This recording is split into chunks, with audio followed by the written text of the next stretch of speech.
नमस्कार, मैं अंजना और आप देख रहे हैं आरबी न्यूज इंडिया। आइए रुक करते हैं आज की बड़ी खबर पर। देश के किसानों, दुकानों, उद्योगों को बचाने के लिए खोखले शब्दों के अलावा भाजपा के पास कोई और सुरक्षा कवच या संरक्षण योजना है कि नहीं है।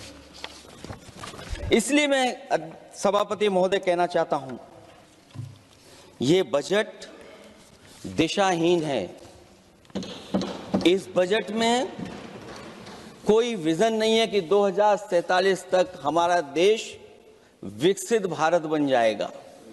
और हम जैसे लोगों को, समाजवादियों को तो सरकार से पहले ही उम्मीद नहीं थी, और जिस सरकार से उम्मीद ना हो उसकी बजट से क्या उम्मीद होगी।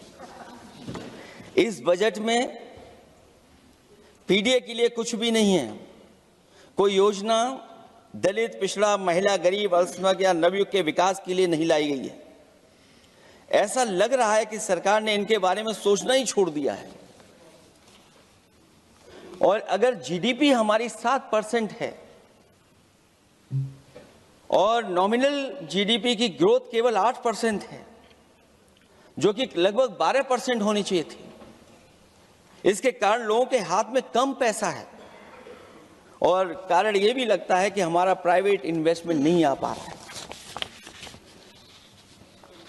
जो लोग ये कहते हैं कि हम प्रति व्यक्ति आय बढ़ा रहे हैं, जो आंकड़े हमारे पास हैं, जो जानकारी हमारे पास है, वो आंकड़ा यही कहता है कि $3000 के लगभग प्रति व्यक्ति आय हमारी है।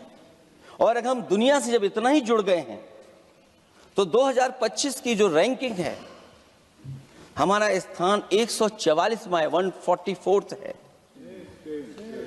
तो जहां हम इतना 10, 11, 12 साल से हम इतने बजट ला रहे हैं, क्या हमारे पर कैपिटा इनकम लोगों की नहीं बढ़ पाई? और सदन में, इसी सदन में कई बार ये पूछा गया कि जो लोग राशन प्राप्त कर रहे हैं, गरीबी रेखा से नीचे हैं, कम से कम उनकी पर कैपिटा इनकम क्या, ये तो बताना ही चाहिए सरकार को। और पिछड़ेपन को दूर करने के लिए कोई विजन नहीं दिखता इस बजट में। $500 बिलियन का व्यापार एक तरफा, हमारे आत्मनिर्भरता कहां जाएगी? स्वदेशी नारा हमारा कहां जाएगा? हमारे देश की जनता भाजपा से कह रही है कि जहां तक हमें मालूम है डील एक तरफा नहीं होती है। क्या ये बनी वहां पहुंची यहां जहां जैसे कोई एक पक्षी मान रहा हो? जनता भाजपा से यह भी जानना चाहती है कि 0 बड़ा के 18। अब तक के लिए बस इतना ही। आप बने रहिए हमारे साथ और देखते रहिए आरबी न्यूज इंडिया। अगर आपको ये वीडियो पसंद आई हो तो इसे लाइक करें व शेयर करें। ऐसे लेटेस्ट अपडेट पाने के लिए बेल आइकन को प्रेस करना ना भूलें। अगर आप हमें फेसबुक या फिर इंस्टा के माध्यम से देख रहे हैं तो हमारे पेज को फॉलो जरूर करें। धन्यवाद।